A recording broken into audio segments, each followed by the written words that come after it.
Hi all, ಎಲ್ಲರೂ ಹೇಗಿದ್ದೀರಾ? ಎಲ್ಲರೂ ಚೆನ್ನಾಗಿದ್ದೀರಾ ಅಂತ ಭಾವಿಸ್ತೀನಿ. ನಾನು ಕೂಡ ತುಂಬ ಚೆನ್ನಾಗಿದ್ದೀನಿ. ನಿಮ್ಮೆಲ್ಲರಿಗೂ ಕನಸು ಕುಕಿಂಗ್ ಯೂಟ್ಯೂಬ್ ಚಾನಲ್ಗೆ ಸ್ವಾಗತ. ಇವತ್ತಿನ ರೆಸಿಪಿ ಬಂದು ಮಜ್ಜಿಗೆ ಸಾಂಬಾರ್. ಇನ್ನೇನು ಬೇಸಿಗೆ ಕಾಲ ಶುರುವಾಗ್ತಿದೆ ಅಲ್ವಾ? ಬೇಸಿಗೆ ಕಾಲಕ್ಕಂತೂ ಬೆಸ್ಟ್ ರೆಸಿಪಿ ಅಂತಲೇ ಹೇಳ್ಬೋದು ಈ ಸಾಂಬಾರ್. ಬನ್ನಿ ಈಸಿಯಾಗಿ ಈ ಸಾಂಬಾರನ್ನ ಹೇಗೆ ಮಾಡೋದು ಅಂತ ನೋಡೋಣ. ನಾನಿಲ್ಲಿ ಒಂದು ಪಾತ್ರೆ ಇಟ್ಕೊಂಡಿದ್ದೀನಿ. ಪಾತ್ರೆ ಕಾದ ನಂತರ ಅದಕ್ಕೆ ಸ್ವಲ್ಪ ಎಣ್ಣೆ ಹಾಕ್ಕೊಂಡಿದ್ದೀನಿ.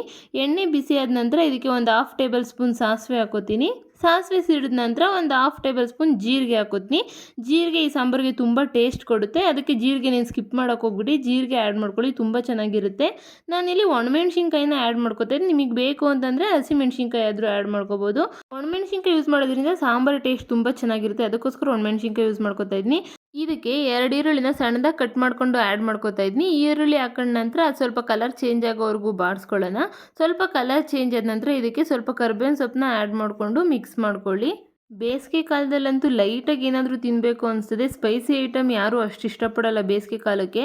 ಅದಕ್ಕೋಸ್ಕರ ಇದು ಬೆಸ್ಟ್ ರೆಸಿಪಿ ಅಂತಲೇ ಹೇಳ್ಬೋದು. ಇದಕ್ಕೆ ಈಗ ಒಂದು 5-6 ಬೆಳ್ಳುಳ್ಳಿನ ಜಜ್ಜಿ ಆ್ಯಡ್ ಮಾಡ್ಕೊತಾ ಇದ್ದೀನಿ. ಅದನ್ನ ಸ್ವಲ್ಪ ಹೊತ್ತು ಫ್ರೈ ಮಾಡಿದ ನಂತರ ಮನೇಲಿ ಇರೋವಂಥ ಸಾಂಬಾರು ಪೌಡ್ರನ್ನ 1 ಟೇಬಲ್ ಸ್ಪೂನಷ್ಟು ಸಾಂಬಾರು ಪುಡಿ ಮತ್ತು ಒಂದು 1/2 ಟೇಬಲ್ ಸ್ಪೂನಷ್ಟು ಖಾರದ ಪುಡಿನ ಮಿಕ್ಸ್ ಮಾಡಿ ಇದಕ್ಕೆ ಕಲಸಿ ಇದಕ್ಕೆ ಆ್ಯಡ್ ಮಾಡ್ಕೊತಾ ಇದ್ದೀನಿ.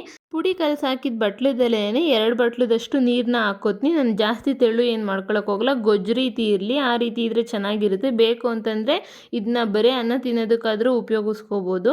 ಅದಕ್ಕೋಸ್ಕರ ನಾನು ಗೊಜ್ಜು ರೀತಿ ಇದನ್ನ ಮಾಡ್ಕೋತೀನಿ. ಈಗ ಇದಕ್ಕೆ ರುಚಿಗೆ ತಕ್ಕಷ್ಟು ಉಪ್ಪು ಹಾಕೋತೀನಿ. ನಿಮಗೆ ಎಷ್ಟು ಬೇಕು ಉಪ್ಪು ಅಷ್ಟನ್ನು ನೋಡ್ಕೊಂಡು ಹಾಕ್ಕೊಳ್ಳಿ. ಉಪ್ಪು ಹಾಕಿದ ನಂತರ ಇದಕ್ಕೆ ಒಂದು 2 ಚಿಟಿಕೆ ಆಗೋವಷ್ಟು ಅರಿಶಿನ ಹಾಕ್ತೀನಿ. ಟೇಸ್ಟ್ ತುಂಬ ಚೆನ್ನಾಗಿರುತ್ತೆ ಮತ್ತು ಕಲರನ್ನು ಚೆನ್ನಾಗಿ ಬರುತ್ತೆ ಸಾಂಬಾರಿಗೆ. ಅದಕ್ಕೋಸ್ಕರ ಒಂದು 2 ಚಿಟಿಕೆಯಷ್ಟು ಅರಿಶಿನ ಹಾಕ್ಬಿಟ್ಟು ನೀಟಾಗಿ ಕುದಿಯೋದಕ್ಕೆ ಬಿಡೋಣ. ಮಿಕ್ಸ್ ಮಾಡಿಬಿಟ್ಟು ಒಂದು 5 ನಿಮಿಷ ಇದು ಕುದಿದ್ರೆ ಸಾಕಾಗುತ್ತೆ. ಇದಕ್ಕೆ ಒಂದು ಅರ್ಧ ಟೀ ಸ್ಪೂನಷ್ಟು ಜೀರಿಗೆನ ಹುರಿದು ಕುಟ್ಟಿ ಪುಡಿ ಮಾಡ್ಕೊಂಡು ಇದಕ್ಕೆ ಆ್ಯಡ್ ಮಾಡ್ಕೊತೀನಿ. ಈ ಜೀರಿಗೆ ಹಾಕೋದ್ರಿಂದ ಸಾಂಬಾರು ಟೇಸ್ಟ್ ಅಂತೂ ಇನ್ನೂ ಜಾಸ್ತಿ ಆಗುತ್ತೆ. ಒಂದು 5 ನಿಮಿಷ ಸಾಂಬಾರು ಕುದ್ದಿದೆ. ಲಾಸ್ಟಲ್ಲಿ ಇದಕ್ಕೆ ಸ್ವಲ್ಪ ಕೊತ್ತಂಬರಿ ಸೊಪ್ಪನ್ನ ಆ್ಯಡ್ ಮಾಡ್ಕೊತೀನಿ. ಇದು ತಣ್ಣಗಾಗೋದಕ್ಕೆ ಬಿಡಬೇಕು. ಕೊತ್ತಂಬರಿ ಸೊಪ್ಪು ಹಾಕಿದ್ಮೇಲೆ ಒಂದು 10 ನಿಮಿಷ ಇದು ತಣ್ಣಗಾಗೋದಕ್ಕೆ ಬಿಡಬೇಕು.